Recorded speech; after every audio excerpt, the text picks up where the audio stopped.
Hi friends, welcome to our channel My Lifestyle and Cooking. First time பார்க்குறீங்கன்னா subscribe பண்ணிட்டு பாருங்க friends. நம்ம இன்னைக்கு நெல்லிக்காய் வச்சு ஒரு ரெசிபி தான் பார்க்க போறோம். இந்த ரெசிபி பார்த்தீங்கன்னா சாக்லேட் மாதிரி ரொம்பவே சூப்பரான டேஸ்டா இருக்கும். நெல்லிக்காய் உங்க எல்லாருக்குமே தெரியும், நோய் எதிர்ப்பு சக்திக்கு ரொம்பவே ஹெல்ப்ஃபுல்லா இருக்கும். வாங்க இப்ப இதை எப்படி பண்ணலாம்னு பார்க்கலாம்.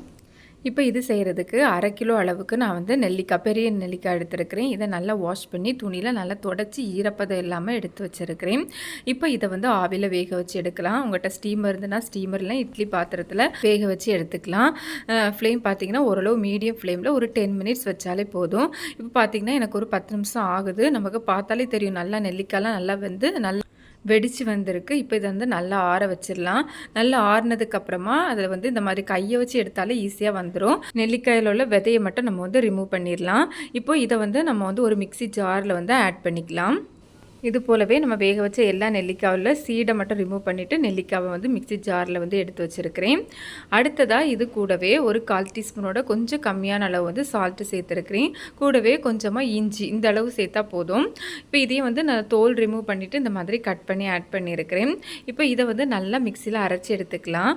தண்ணிலாம் எதுவும் சேர்க்கக்கூடாது. நல்லா பிளெண்ட் மோடில் வச்சு நல்லா அரைச்சி விட்டு அரைச்சி எடுத்திங்க அப்படின்னா நமக்கு நல்லா வந்து பேஸ்ட்டாக அரைப்பட்டு வந்துடும். உங்களுக்கு பார்த்தா தெரியும், இந்த மாதிரி நல்லா வந்து அரைச்சி எடுத்துக்கோங்க. இப்போ இது இருக்கட்டும். அடுத்ததாக ஒரு பாத்திரம் எடுத்துருக்கிறேன். இதில் 1/2 கிலோ அளவுக்கு வந்து வெல்லம் வந்து ஆட் பண்ணிக்கலாம். நம்ம எந்த மெஷர்மெண்ட்டில் வந்து நெல்லிக்காய் எடுக்கிறோமோ அதே மெஷர்மெண்ட்டில் வெல்லமும் எடுக்கணும்.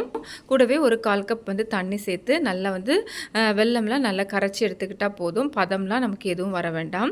இப்போ பார்த்திங்கன்னா தெரியும் நல்லா வந்து கரைஞ்சி வந்துடுச்சு. இப்போ வந்து நான் ஸ்டவ் ஆஃப் பண்ணிட்டு வேறு ஒரு பேனில் வந்து அரிச்சு வந்து ஆட் பண்ணியிருக்கிறேன். அப்போ நமக்கு தூசி எதுவும் இருந்தால் நமக்கு வந்து அப்படியே ரிமூவ் ஆயிரும். இப்போ நல்லா இப்போ பார்த்தா தெரியும் நல்லா வெல்லம்லாம் இந்த மாதிரி நல்லா கொதிக்கிற டைமில் ஃப்ளேமை நல்லா சிம்மில் வச்சுட்டு நம்ம ஏற்கனவே மிக்ஸி ஜாரில் அரைச்சி வச்சுருந்த நெல்லிக்காய் பேஸ்ட்டை வந்து இதில் வந்து ஆட் பண்ணிக்கலாம். ஆட் பண்ணி நல்லா மிக்ஸ் பண்ணி விட்டுக்கோங்க. இப்போ உங்களுக்கு பார்த்தாலே தெரியும் நெல்லிக்காய் வெல்லம்லாம் நல்லா மிக்ஸ் ஆகி வந்துட்டு அடுத்ததான் நம்ம இதை வந்து கண்டினியூவாக மிக்ஸ் பண்ணிகிட்டே இருக்கணும். நமக்கு வந்து நல்லா வந்து திக்காகி வரணும். அது வரையும் நம்ம மிக்ஸ் பண்ணிக்கலாம். ஃப்ளேம் பார்த்திங்கன்னா ஓரளவு high flame, medium flame, sim சொல்லி மாற்றி வச்சு கிட்ட வச்சே நம்ம வந்து மிக்ஸ் பண்ணி எடுத்துக்கலாம். இப்போ பார்த்திங்கன்னா நல்லா திக்காகி வந்திருக்கு. கலருமே கொஞ்சம் சேஞ்ச் ஆகி வந்திருக்கு. இந்த ஸ்டேஜில் ஒரு லெமனில் பாதி லெமனை இந்த மாதிரி புளிஞ்சு ஆட் பண்ணிக்கலாம். விதை வந்து ஆட் பண்ண வேண்டாம். இப்போ இதெல்லாம் சேர்த்து நல்லா மிக்ஸ் பண்ணி விட்டுக்கோங்க. நம்ம நார்மலாக நெல்லிக்காய் வந்து பசங்களுக்கு வந்து சாப்பிட கொடுத்தோம் அப்படின்னா சாப்பிட மாட்டாங்க. இந்த மாதிரி நம்ம வந்து ஒரு கேண்டி மாதிரி செஞ்சு கொடுத்தோம்னா கண்டிப்பாக விரும்பி சாப்பிடுவாங்க. இப்போ உங்களுக்கு பார்த்தா தெரியும் நல்லா வந்து ஓரளவு திக்காகி வந்துடுச்சு. இந்த ஸ்டேஜில் ஒரே ஒரு டேபிள் ஸ்பூன் மட்டும் நான் வந்து நெய் சேர்த்துருக்கிறேன். இதுக்கு மேலே நம்ம சேர்க்க வேண்டாம். இந்த ரெசிபி ஃபைனலாக நமக்கு வந்து அந்த ஸ்டேஜ் வரதுக்கு எனக்கு வந்து ஒரு 25 மினிட்ஸ் கிட்ட ஆச்சு. நம்ம சேனலில் இது போல் நிறைய ஹெல்த்தியான snacks recipe, sweet recipe, breakfast ரெசிபிலாம் இருக்குது. அதோட லிங்க் எண்ட் ஸ்க்ரீனில் கொடுத்துருக்கிறேன். கண்டிப்பாக சேனலை விசிட் பண்ணி பாருங்கள், உங்களுக்கு யூஸ்ஃபுல்லாக இருக்கும். இப்போ உங்களுக்கு பார்த்தா தெரியும் நல்லா வந்து பேன்லேருந்து விட்டு வந்தாச்சு. இந்த மாதிரி ஒரு கன்சிஸ்டன்சி வரணும். இதுதான் நமக்கு கரெக்டான கன்சிஸ்டன்சி. உங்களுக்கு பார்த்து உங்களுக்கு செக் பண்ண கஷ்டமாக இருந்தது அப்படின்னா ஒரு சின்ன உருண்டை அளவு வெளியே வச்சு நல்லா ஆறுனதுக்கு அப்புறமா கையில் உருட்டி பாருங்கள். ஒட்டாமல் வந்துச்சுன்னா நமக்கு வந்து கரெக்டான கன்சிஸ்டன்சி. அதை பார்த்து வந்து நீங்கள் இறக்கிக்கோங்க. இப்போ நான் ஸ்டவ் ஆஃப் பண்ணிட்டேன். நான் வந்து இங்கே ஒரு ட்ரே எடுத்துருக்கிறேன். அதுக்கு மேலே பட்டர் பேப்பரும் வச்சுருக்கிறேன். மேலே கொஞ்சமாக நெய் வந்து அப்ளை பண்ணி வச்சுருக்கிறேன். நீங்கள் பட்டர் பேப்பர் இல்லைனா பிளேட்டில் இல்லைனா வந்து இந்த மாதிரி டின்னில் கூட நீங்கள் வந்து நெய் வந்து அப்ளை பண்ணிவிட்டு கூட நீங்கள் இதை வந்து ஆட் பண்ணிக்கலாம். இப்போ நம்ம இதை வந்து ஆட் பண்ணி நல்லா ஈவனாக ஒரு ஸ்பேச்சுலாவோ இல்லை ஒரு ஸ்பூனை வச்சு இந்த மாதிரி ஈவனாக ஸ்ப்ரெட் பண்ணி எடுத்துக்கலாம். இந்த மாதிரி நல்லா ஸ்ப்ரெட் பண்ணி எடுத்ததுக்கப்புறமா நமக்கு இது வந்து நல்லா கம்ப்ளீட்டாக ஆறி வரணும் ரூம் டெம்பரேச்சருக்கு. இப்போ பார்த்திங்கன்னா நமக்கு நல்லா ரூம் டெம்பரேச்சருக்கு ஆறி வந்துடுச்சு. இப்போ அந்த பட்டர் பேப்பரை தனியாக அந்த மாதிரி அந்த ட்ரேலேருந்து எடுத்து வச்சுருக்கிறேன். இப்போ நம்ம வந்து இந்த ஸ்வீட்டை மட்டும் தனியாக ரிமூவ் பண்ணி எடுத்துக்கலாம். ரிமூவ் பண்ணுறதுக்கு ரொம்பவே ஈஸியாக தான் இருக்கும். நமக்கு வந்து இது வந்து ஒரு ஸ்டிக்கியான ஒரு கன்சிஸ்டன்சி தான் இருக்கும். அதனால நான் கீழே கொஞ்சமாக வந்து அரிசி மாவு வந்து அப்ளை பண்ணியிருக்கிறேன்.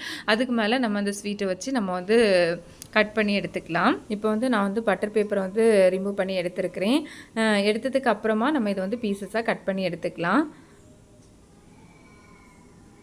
ஃபஸ்ட்டு இந்த மாதிரி ஸ்ட்ரைட்டாக கட் பண்ணி எடுத்ததுக்கப்புறமா சின்ன சின்ன பீசஸாக கட் பண்ணி எடுத்துக்கலாம்.